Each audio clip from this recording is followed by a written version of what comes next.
ಜ್ಞಾನಾನಂದಮಯಂ ದೇವಂ ನಿರ್ಮಲಂ ಸ್ಫಟಿಕಾಕೃತಿಂ ಆಧಾರಂ ಸರ್ವವಿದ್ಯಾನಾಂ ಹಯಗ್ರೀವಂ ಉಪಾಸ್ಮಹೇ ಮಹಾಲಕ್ಷ್ಮೀಶ್ಚ ವಿದ್ಮಹೇ ವಿಷ್ಣುಪತ್ನಿ ಚ ಧೀಮಹಿ ತನ್ನೋ ಲಕ್ಷ್ಮೀ ಪ್ರಚೋದಯಾತ್. ಓಂ ದ್ರಾಂ ದ್ರೀಂ ದ್ರೋಂ ಸಹ ಶುಕ್ರಾಯ ನಮಃ. ನಮಸ್ಕಾರ ವೀಕ್ಷಕರೇ, ಎಲ್ಲರಿಗೂ ಹರೇ ಕೃಷ್ಣ ಯೂಟ್ಯೂಬ್ ಚಾನೆಲ್ಗೆ ನಿಮ್ಮೆಲ್ಲರಿಗೂ ಸ್ವಾಗತ. ಕಳೆದ ಹಲವಾರು ದಿನಗಳಿಂದ 2 ವಾರಗಳಿಂದ ಒಂದು ಮರ್ಡರ್ ಕೇಸ್ ಮೇಲೆ ಸುದ್ದಿ ಆಗ್ತಾನೆ ಇದೆ ನ್ಯೂಸ್ ಚಾನೆಲ್ಗಳಲ್ಲಿ ಮತ್ತು ಇಡೀ ದೇಶಾದ್ಯಂತ ಈ ಒಂದು ಸುದ್ದಿ ಆಗ್ತಿರ್ತಕ್ಕಂಥದ್ದು. ರೇಣುಕಾಸ್ವಾಮಿ ಮೇಲೆ ಕನ್ನಡದ ಪ್ರಖ್ಯಾತ ನಟರಾದಂತಹ ದರ್ಶನ್ ಮತ್ತು ಅವರ ಗ್ಯಾಂಗ್ ಒಂದು ಮಾರಣಾಂತಿಕ ಹಲ್ಲೆಯನ್ನು ಮಾಡಿರ್ತಕ್ಕಂಥದ್ದು. ರೇಣುಕಾಸ್ವಾಮಿಯವರು ಮಾಡಿದ ತಪ್ಪಿಗೆ ಅವರು ಪೊಲೀಸ್ ಕಂಪ್ಲೇಂಟ್ ಕೊಟ್ಟಿರಬೇಕಾಗಿತ್ತು ಅಥವಾ ವಾರ್ನ್ ಮಾಡಬೇಕಾಗಿತ್ತು. ಆದರೆ ದರ್ಶನ್ ಮತ್ತು ಅವರ ಗ್ಯಾಂಗ್ ಕುಡಿದ ಮತ್ತಲ್ಲಿ ಕೋಪಕ್ಕೆ, ಎಮೋಷನಲ್ಗೆ ಅವರ ಬುದ್ಧಿ ಮನಸ್ಸನ್ನು ಕೊಟ್ಟು ಅನಾಹುತವನ್ನ ಮಾಡ್ಕೊಂಡಿರ್ತಾರೆ. ಹಾಗಾಗಿ ಈಗ ಜೈಲಿಗೆ ಹೋಗುವಂತಹ ಪರಿಸ್ಥಿತಿ ದರ್ಶನ್ ಮತ್ತು ಅವರ ಗ್ಯಾಂಗ್ಗೆ ಬಂದಿರತಕ್ಕಂಥದ್ದು. ಈ ರೀತಿಯಾದಂತಹ ಹಲ್ಲೆ ಯಾರಿಗಾದ್ರೂ ಯಾಕೆ ಆಗತ್ತೆ ಮತ್ತು ನಾವು ಯಾಕೆ ಹಲ್ಲೆಗೊಳಗಾಗ್ತೀವಿ ಮತ್ತೆ ಬೇರೆಯವರು ಯಾಕೆ ಈ ರೀತಿ ಮರ್ಡರ್ ಮಾಡುವಂತಹದ್ದು, ವಿಕೃತವಾಗಿ ಕ್ರೌರ್ಯವನ್ನು ಮೆರೆಯುವಂತಹ ಪರಿಸ್ಥಿತಿ ಯಾಕೆ ಬರುತ್ತೆ ಇನ್ನೊಬ್ರಿಗೆ ಅಂತಂದಾಗ ಜಾತಕದಲ್ಲಿ ಕೆಲವೊಂದು ಕಾಂಬಿನೇಷನ್ ಇದ್ದಾಗ ಈ ರೀತಿಯಾಗಿ ನಮಗಾಗತ್ತೆ. ಮುಖ್ಯವಾಗಿ ಜಾತಕದಲ್ಲಿ ಯಾರಿಗೆ ಆಗ್ಬೋದು, ಯಾವುದೇ ಗ್ರಹದಲ್ಲೇ ಆಗ್ಬೋದು. 7-8-12 ಮತ್ತೆ 6-8-12 ಕಾಂಬಿನೇಷನ್ ತುಂಬಾ ಡೇಂಜರಸ್ ಕಾಂಬಿನೇಷನ್ ಅಂತೀವಿ. 6-8-12 ಕಾಂಬಿನೇಷನ್ ಇದ್ದಾಗ ಶತ್ರುಗಳಿಂದ ಭಯ ಇರುತ್ತೆ, ಜಗಳ ಇರುತ್ತೆ. ಆದ್ರೆ 7-8-12 ಕಾಂಬಿನೇಷನ್ ಇನ್ನೂ ಡೇಂಜರು. ಬನ್ನಿ ದರ್ಶನ್ ಅವರ ಒಂದು ಜಾತಕವನ್ನ ನೋಡೋಣ. ದರ್ಶನ್ ಅವರು ಹುಟ್ಟಿದ್ದು 16 ಫೆಬ್ರವರಿ 1977 ಮತ್ತು ಸಮಯ ಬಂದು ಮಧ್ಯಾಹ್ನ 1:31. ಹುಟ್ಟಿರುವುದು ಪೊನ್ನಂಪೇಟೆಯಲ್ಲಿ. ವೃಷಭ ಲಗ್ನ ಆಗಿರುತ್ತೆ. ಲಗ್ನಾಧಿಪತಿ ಶುಕ್ರ 11ರಲ್ಲಿ ಉಚ್ಚ ಆಗಿರತಕ್ಕಂಥದ್ದು. ಲಗ್ನ ಅಂದ್ರೆ ದೇಹಕಾರಕ ಅಂತ ಹೇಳ್ತೀವಿ. ಹಾಗಾಗಿ ನೋಡಿ ಅವರ ಒಂದು ಬಾಡಿ ಸ್ಟ್ರಕ್ಚರ್ ಆಗ್ಬೋದು, ಬಾಡಿ ಲ್ಯಾಂಗ್ವೇಜ್ ಆಗ್ಬೋದು, ಇದರಿಂದ ಇನ್ನೊಬ್ಬರನ್ನ ಅವರು ಆಕರ್ಷಣೆ ಮಾಡ್ತಾರೆ. ನೋಡಿ, ಇವರೇನೇ ತಪ್ಪು ಮಾಡಿದ್ರು, ಏನೇ ಅಪರಾಧ ಆರೋಪ ಇವ್ರ ಮೇಲೆ ಇದ್ರೂ ಕೂಡ ಅಭಿಮಾನಿಗಳು ಯಾಕೆ ಇವರನ್ನ ಅಭಿಮಾನದಿಂದಲೇ ನೋಡ್ತಾರೆ, ಯಾಕೆ ಇವ್ರನ್ನ ಆರೋಪಿ ಸ್ಥಾನದಲ್ಲಿ, ಅಪರಾಧಿ ಸ್ಥಾನದಲ್ಲಿ ನೋಡಲ್ಲ ಅಂತಂದ್ರೆ ಈ ಒಂದು ಆಕರ್ಷಣೆಯಿಂದಾನೆ. ಸೊ ಇವರೇನೇ ತಪ್ಪು ಮಾಡಿದ್ರು ಅಭಿಮಾನಿಗಳು ಅದನ್ನ ಒಪ್ಕೊಳ್ಳೋದಿಲ್ಲ. ಯಾಕಂದ್ರೆ ಲಗ್ನಾಧಿಪತಿ ಶುಕ್ರ 11ರಲ್ಲಿ ಉಚ್ಚ ಆಗಿರತಕ್ಕಂಥದ್ದು. ಅದರಲ್ಲೂ ಬುಧನ ನಕ್ಷತ್ರದಲ್ಲಿ. ಶುಕ್ರ ಮೀನರಾಶಿಯಲ್ಲಿ ಬುಧನ ನಕ್ಷತ್ರದಲ್ಲಿ ಇದ್ದಾಗ ಇನ್ನು ಹೆಚ್ಚಿನ ಒಂದು ಸ್ಥಾನ ಬಲ ಅಂತ ಹೇಳ್ತೀವಿ. ಲಗ್ನಾಧಿಪತಿ ಶುಕ್ರ 11ರಲ್ಲಿ ಇದ್ದುಕೊಂಡು 5ನೇ ಮನೆಯನ್ನ ವೀಕ್ಷಣೆಯನ್ನ ಮಾಡಿರ್ತಕ್ಕಂಥದ್ದು. ಸೊ ಹಾಗಾಗಿ ಸಿನಿಮಾ, ಎಂಟರ್ಟೈನ್ಮೆಂಟು, ಕಲೆ ಅಥವಾ ಈ ಒಂದು ಕ್ಷೇತ್ರದಲ್ಲಿ ಅವರಿಗೆ ಒಂದು ಉದ್ಯೋಗವನ್ನು ಸಿಕ್ಕಿರ್ತಕ್ಕಂಥದ್ದು ಸಿನಿಮಾ ಆಕ್ಟರ್ ಆಗಿ. 2ನೇ ಮನೆ ಅಧಿಪತಿ ಬುಧ 9ರಲ್ಲಿ ಇರತಕ್ಕಂಥದ್ದು ಉಚ್ಚ ಕುಜನ ಜೊತೆ. ಆದ್ರೆ ಭಾವದ ಪ್ರಕಾರ ಬುಧ 8ನೇ ಮನೆಗೆ ಬರ್ತಾನೆ. ಹಾಗಾಗಿಯೇ ಬುಧ 2ನೇ ಮನೆ ಅಧಿಪತಿಯಾಗಿ ಭಾವದ ಪ್ರಕಾರ 8ನೇ ಮನೆಯಲ್ಲಿ ಇರೋದ್ರಿಂದ 2ನೇ ಮನೆಯನ್ನ ವಾಣಿ, ಮಾತು ಅಂತ ಹೇಳ್ತೀವಿ. ಕೆಟ್ಟ ಆಲೋಚನೆಗಳು, ಅವಾಚ್ಯ ಶಬ್ದಗಳಿಂದ ಇನ್ನೊಬ್ಬರನ್ನ ನಿಂದನೆ ಮಾಡೋದು ಮತ್ತು ಬೈಯೋದು, ಮಾತಿನ ಮೂಲಕ ಕಾಂಟ್ರವರ್ಸಿ ಕ್ರಿಯೇಟ್ ಮಾಡ್ತಕ್ಕಂಥದ್ದು ಇವೆಲ್ಲ 2-8 ಕಾಂಬಿನೇಷನ್ ಇಂದ ಆಗುತ್ತೆ. 2ನೇ ಮನೆ 8ನೇ ಮನೆ ಬಂದಾಗ ಮಾತಿನಿಂದ ಕೆಲವೊಂದು ಪ್ರಾಬ್ಲಮ್ಸ್ ಆಗುತ್ತೆ, ಪ್ರಾಬ್ಲಮ್ಸ್ನ ಕ್ರಿಯೇಟ್ ಮಾಡ್ಕೊಂತೀವಿ. ಮತ್ತು 3ನೇ ಮನೆಯಲ್ಲಿ ನೋಡಿದಾಗ ಶನಿ ಇರತಕ್ಕಂಥದ್ದು.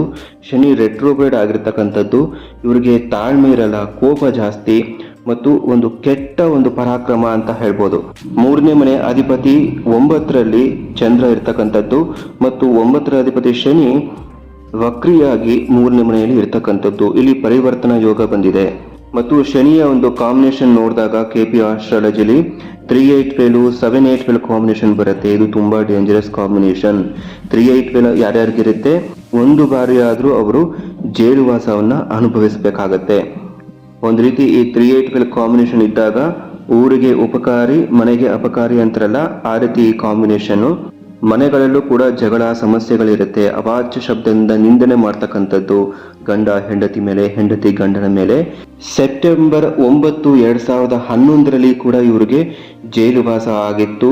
ಬೇಲಿಂದ ಹೊರಗೆ ಬಂದ್ರು. ತಾಯಿ ಜೊತೆಲೂ ಕೂಡ ಇವರು ಸ್ವಲ್ಪ ಸಮಸ್ಯೆಯನ್ನ ಮಾಡಿಕೊಂಡಿದ್ರು. ಹೆಂಡತಿ ಮೇಲೆ ಮಾರಣಾಂತಿಕವಾಗಿ ಹಲ್ಲೆಯನ್ನು ನಡೆಸಿ ಇವರು ಜೈಲಿಗೆ ಹೋಗಿರ್ತಕ್ಕಂಥದ್ದು. Attempt murder on his wife.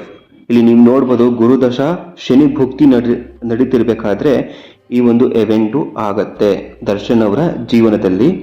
ತಾಯಿ ಜೊತೆಲೂ ಕೂಡ ಇವರಿಗೆ ಸಂಬಂಧ ಅಷ್ಟಾಗಿ ಚೆನ್ನಾಗಿರ್ಲಿಲ್ಲ. ಯಾಕಂದ್ರೆ 4ನೇ ಮನೆಯನ್ನ ನಾವು ಮಾತೃಸ್ಥಾನ ಅಂತ ಹೇಳ್ತೀವಿ, 4ನೇ ಮನೆಗೆ ವ್ಯಯಭಾವ 3ನೇ ಮನೆ ಅಂತ ಹೇಳ್ತೀವಿ.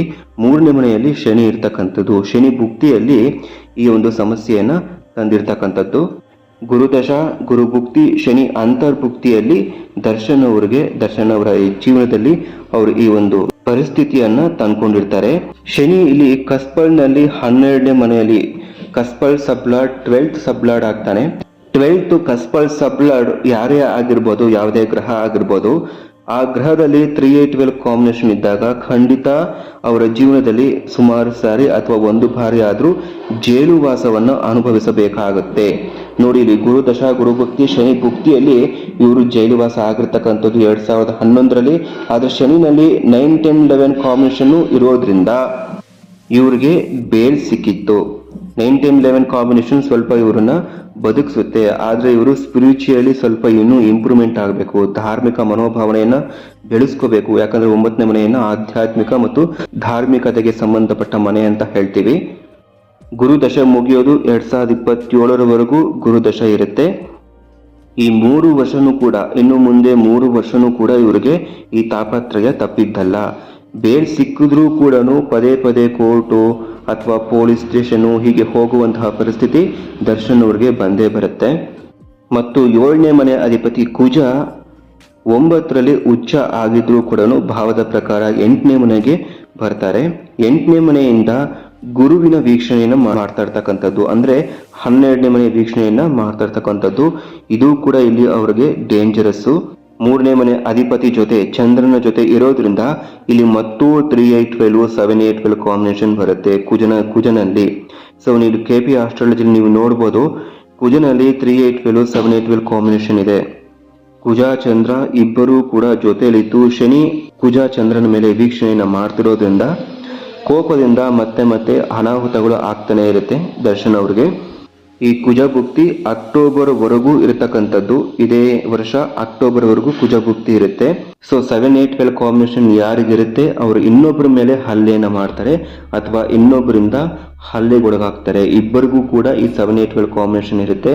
ಅದರಲ್ಲೂ ಮಾರಕ ಬಾಧಕಾಧಿಪತಿಯಲ್ಲಿ 7-8-12 ಕಾಂಬಿನೇಷನ್ ಬಂದಾಗ ತುಂಬಾನೇ ಡೇಂಜರ್.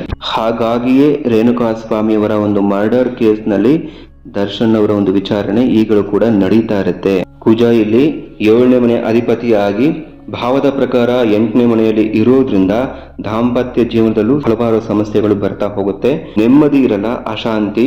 8ನೇ ಮನೆ ಅಧಿಪತಿ ಮತ್ತು 11ರ ಅಧಿಪತಿ ಗುರು 12ರಲ್ಲಿ ಇರ್ತಕ್ಕಂಥದ್ದು. ಇಲ್ಲಿ ಗುರು ಸ್ವಲ್ಪ ವೀಕ್ ಆಗಿರ್ತಕ್ಕಂಥದ್ದು. ಗುರು ದಶಾದಲ್ಲಿ ನೀವು ನೋಡ್ಬೋದು 4, 5, 6, 8, 10, 12 ಕಾಂಬಿನೇಷನ್ ಬರುತ್ತೆ. ಮನೆಯಲ್ಲಿ ಸ್ವಲ್ಪ ಸಮಸ್ಯೆಗಳು ಇದ್ದೇ ಇರುತ್ತೆ, ಜಗಳ ಅಶಾಂತಿ ಆಗ್ಬೋದು. ಅಥವಾ ಕೆಲವೊಮ್ಮೆ ಈ 4, 5, 6, 8, 10, 12 ಕಾಂಬಿನೇಷನ್ ಇದ್ದವ್ರಿಗೆ ಮನೆಯಲ್ಲಿ ಕೆಲವೊಮ್ಮೆ ನೆಗೆಟಿವ್ ಎನರ್ಜಿ ಅಟ್ರಾಕ್ಟ್ ಆಗ್ಬೋದು, ಮಾಟ ಮಂತ್ರಗಳಾಗ್ಬೋದು. ಇದರಿಂದಾಗಿ ಮನೆಯಲ್ಲೂ ಕೂಡ ಕೋಪದ ವಾತಾವರಣ, ಅಶಾಂತಿ, ಸಮಸ್ಯೆಗಳನ್ನ ಹುಟ್ಟು ಹಾಕುತ್ತೆ. ಈ 4, 5, 6, 8, 10, 12 ಕಾಂಬಿನೇಷನ್ ಗುರುನಲ್ಲಿದ್ದಾಗ ಅಥವಾ ಯಾವುದೇ ಗ್ರಹದಲ್ಲಿ ಈ ಕಾಂಬಿನೇಷನ್ ಇದ್ರೂ ಕೂಡ ಮನೆ ವಿಚಾರದಲ್ಲಿ ಸಮಸ್ಯೆಗಳನ್ನ ತಂದ್ಕೊಡುತ್ತೆ. ದರ್ಶನ್ ಅವರಿಗೆ ಸುಮಾರು 7 ಗ್ರಹಗಳಲ್ಲಿ 7-8-12 ಕಾಂಬಿನೇಷನ್ ಇರ್ತಕ್ಕಂಥದ್ದು. ಕೆಟ್ಟ ಆಲೋಚನೆಗಳು, ಸಹವಾಸ ದೋಷದಿಂದ, ಅವಾಚ್ಯ ಶಬ್ದಗಳನ್ನ ಬಳಸೋದ್ರಿಂದ ಇವರು ಆಗಾಗ ಸಂಕಷ್ಟಕ್ಕೆ ಗುರಿ ಆಗ್ತಾ ಇರ್ತಾರೆ, ಸಮಸ್ಯೆಗಳನ್ನ ತಂದ್ಕೊಳ್ತಾ ಇರ್ತಾರೆ. ಸುಮಾರು ದಂಪತಿಗಳು ಅವರ ಜಾತಕವನ್ನ ತೋರಿಸ್ಲಿಕ್ಕೆ ಬಂದಾಗ 7-8-12 ಕಾಂಬಿನೇಷನ್ ಇದ್ದಾಗ ಅವರ ಮಧ್ಯೆ ತುಂಬಾ ಜಗಳಗಳಾಗ್ತಿರುತ್ತೆ. ಗಂಡ ಹೆಂಡತಿ ಮೇಲೆ, ಹೆಂಡತಿ ಗಂಡನ ಮೇಲೆ ಹಲ್ಲೆಯನ್ನ ಮಾಡ್ತಕ್ಕಂಥದ್ದು, ಈ ರೀತಿಯ ಒಂದು ಕೆಟ್ಟ ಒಂದು ಸಿಚುಯೇಷನ್ ನಿರ್ಮಾಣ ಆಗ್ತಾ ಹೋಗುತ್ತೆ. ಸೊ ಈ 7-8-12 ಕಾಂಬಿನೇಷನ್ ಯಾರಿಗಿರುತ್ತೆ ಅವ್ರಿಗೆ ಮಾಟ ಮಂತ್ರ, ನೆಗೆಟಿವ್ ಎನರ್ಜಿ ಆಗುವಂತಹ ಚಾನ್ಸಸ್ ಜಾಸ್ತಿ ಇರುತ್ತೆ ಮತ್ತು ತುಂಬಾ ಅರೋಗ್ಯಂಟ್ ಆಗಿರ್ತಾರೆ. ಮೂಲಾಧಾರ ಚಕ್ರ, ಪೆರಿನಿಯಂ ಚಕ್ರ ಮತ್ತು ಫೀಟ್ ರೂಟ್ ಚಕ್ರ. 8ನೇ ಮನೆ ಅಂದ್ರೆ ಪೆರಿನಿಯಂ ಚಕ್ರ ಅಂತ ಹೇಳ್ತೀವಿ. 12ನೇ ಮನೆ ಅಂತ ಬಂದಾಗ 2 ಪಾದಗಳು ಅಂತ ಹೇಳ್ತೀವಿ, ಫೀಟ್ ರೂಟ್ ಚಕ್ರ ಅಂತ ಹೇಳ್ತೀವಿ. ಸೊ ಈ 3 ಬ್ಲಾಕ್ ಆದಾಗ ನೆಗೆಟಿವ್ ಎನರ್ಜಿ ನಮ್ಮ ದೇಹದೊಳಗೆ ಬರೋಕ್ಕೆ ತುಂಬಾ ಸುಲಭ. ಸೊ ಹಾಗೆ ನೆಗೆಟಿವ್ ಎನರ್ಜಿ ನಮ್ಮ ದೇಹದೊಳಗೆ ಬಂದಾಗ ಈ ರೀತಿಯ ಅನಾಹುತಗಳು ನಮ್ಮ ಜೀವನದಲ್ಲಿ ನಡೆಯುತ್ತೆ. ಇದಕ್ಕೆ ಪರಿಹಾರ ಏನಪ್ಪಾ ಅಂತಂದ್ರೆ ಹುಟ್ಟಿನ ಊರಿನಿಂದ ನಾವು ದೂರ ಹೋಗಿ ಬದುಕುವುದು ಮೊಟ್ಟ ಮೊದಲ ರೆಮಿಡಿ. ದರ್ಶನ್ ಅವರ ಒಂದು ಆಪ್ತ ಸಂಬಂಧಿಕರು ಟಿವಿಯಲ್ಲಿ ಒಂದ್ ಕಡೆ ಹೇಳಿದ್ರು, ಮೈಸೂರಲ್ಲಿ ಇರ್ಬೇಕಾದ್ರೆ ದರ್ಶನ್ ಅವರು ಅವ್ರ ಜಾತಕನ ತೋರ್ಸಕ್ಕೆ ಅಂತ ಹೋದಾಗ ದರ್ಶನ್ ಅವರಿಗೆ ಸಿನಿಮಾ ಇಂಡಸ್ಟ್ರಿಯಲ್ಲಿ ಕೆರಿಯರ್ ಚೆನ್ನಾಗಿರುತ್ತಾ ಅಂತೇಳಿ ಜ್ಯೋತಿಷನ ಕೇಳಿದಾಗ ಬೆಂಗಳೂರಿಗೆ ಹೋದಾಗ ಮಾತ್ರ ಇವರಿಗೆ ಕೆರಿಯರ್ ನಲ್ಲಿ ಮಿಂಚುವಂತಹ ಸಾಧ್ಯತೆ ಇರುತ್ತೆ ಅಂತೇಳಿ ಜ್ಯೋತಿಷಕಾರರು ಹೇಳಿದ್ದಾರೆ. ಸೊ ಅದೇ ರೀತಿ 7-8-12, 5-8-12 ಮತ್ತು 3-8-12 ಒಟ್ಟಾರೆಯಾಗಿ 8-12 ಕಾಂಬಿನೇಷನ್ ಇದ್ದವರಿಗೆ ತಮ್ಮ ಒಂದು ನೇಟಿವ್ ಪ್ಲೇಸ್, ಬರ್ತ್ ಪ್ಲೇಸ್ ಅಲ್ಲಿ ಉದ್ಯೋಗ ಮಾಡೋದಕ್ಕೆ, ಬಿಸ್ನೆಸ್ ಮಾಡೋದಕ್ಕೆ, ಇನ್ನಿತರೆ ಯಾವುದೇ ರೀತಿಯ ವ್ಯವಹಾರ, ಓದು, ಕೆಲಸ ಯಾವುದು ಕೂಡ ಆಗೋದಿಲ್ಲ. ಸೊ ದುಡಿಮೆಗೆ ನಾವು ದೂರ ಎಲ್ಲಾದ್ರೂ ಬೇರೆ ಊರು, ಬೇರೆ ರಾಜ್ಯ, ವಿದೇಶಕ್ಕೆ ಹೋದ್ರೆ ಇನ್ನೂ ಒಳ್ಳೆಯದು. ಅನುಕೂಲ ಇರೋರು ವಿದೇಶಕ್ಕೆ ಹೋಗಿ ಅಲ್ಲೇ ನಿಮ್ಮ ಬದುಕನ್ನು ಕಟ್ಕೊಂಡಾಗ ಖಂಡಿತ ಒಳ್ಳೆಯದು. ಅಥವಾ ಬೇರೆ ಊರಿಗೆ ಹೋದಾಗ ಸ್ವಲ್ಪ ಮಟ್ಟಿನ ಒಂದು ಉದ್ಯೋಗದಲ್ಲಿ, ವ್ಯವಹಾರದಲ್ಲಿ ಚೇತರಿಕೆಯನ್ನು ಕಂಡು ನೀವು ಬೆಳವಣಿಗೆಯನ್ನು ಕಾಣಬಹುದು.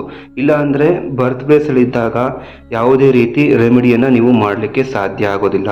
ಹೋಮ, ಹವನ, ಯಂತ್ರ, ಮಂತ್ರ, ಜಪ, ದೀಕ್ಷೆ, ರೇಖಿ ಕಳೆಯೋದು, ರೇಖಿ ಮಾಡ್ಕೊಳ್ಳೋದು, ಇವೆಲ್ಲ ಬರ್ತ್ ಪ್ಲೇಸ್ ಅಲ್ಲಿ ಇದ್ದಾಗ 7-8-12, 3-8-12, 5-8-12 ಮತ್ತು 6-8-12 ಕಾಂಬಿನೇಷನ್ ಯಾರ್ಯಾರಿಗಿರುತ್ತೆ, ಬರ್ತ್ ಪ್ಲೇಸ್ ಅಲ್ಲಿ ಈ ರೀತಿ ರೆಮಿಡಿ ಮಾಡಿದಾಗ ಅಷ್ಟಾಗಿ ವರ್ಕ್ ಆಗೋದಿಲ್ಲ.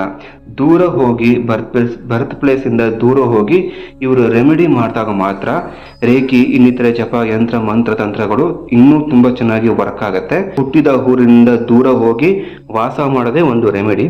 ಅದ್ರ ಜೊತೆಗೆ ಯಂತ್ರ, ಮಂತ್ರ, ರೇಖಿಯನ್ನ ಕಳೆಯೋದ್ರಿಂದ ಇನ್ನಷ್ಟು ರೆಮಿಡಿ ಆಗ್ತಾ ಹೋಗುತ್ತೆ. ಸೊ ದರ್ಶನ್ ಅವ್ರಿಗೆ ಇನ್ನೂ 3 ವರ್ಷ ಸ್ವಲ್ಪ ಕಷ್ಟ ಇದೆ ಮತ್ತು ಮುಂದಿನ ದಶಾನು ಕೂಡ ಕಷ್ಟ ಇದೆ. ಆಧ್ಯಾತ್ಮಿಕ ಮತ್ತು ಧಾರ್ಮಿಕವಾಗಿ ಸ್ವಲ್ಪ ನಮ್ಮ ಜೀವನವನ್ನ ಬದಲಾಯಿಸಿಕೊಂಡಾಗ ಖಂಡಿತ ಅವರಿಗೆ ಆ ಒಂದು ಅಪಾಯದಿಂದ ತಪ್ಪಿಸ್ಕೊಂಡು ಹೋಗೋದಕ್ಕೆ ಚಾನ್ಸಸ್ ಜಾಸ್ತಿ ಇರುತ್ತೆ. ಗುರು ಹಿರಿಯರ ಮಾತನ್ನು ಕೂಡ ಅವ್ರು ಕೇಳಬೇಕು. ಮುಂದಿನ ವಿಡಿಯೋದಲ್ಲಿ ಭೇಟಿಯಾಗೋಣ. ಎಲ್ಲರಿಗೂ ನಮಸ್ಕಾರ. ಹರೇ ಕೃಷ್ಣ.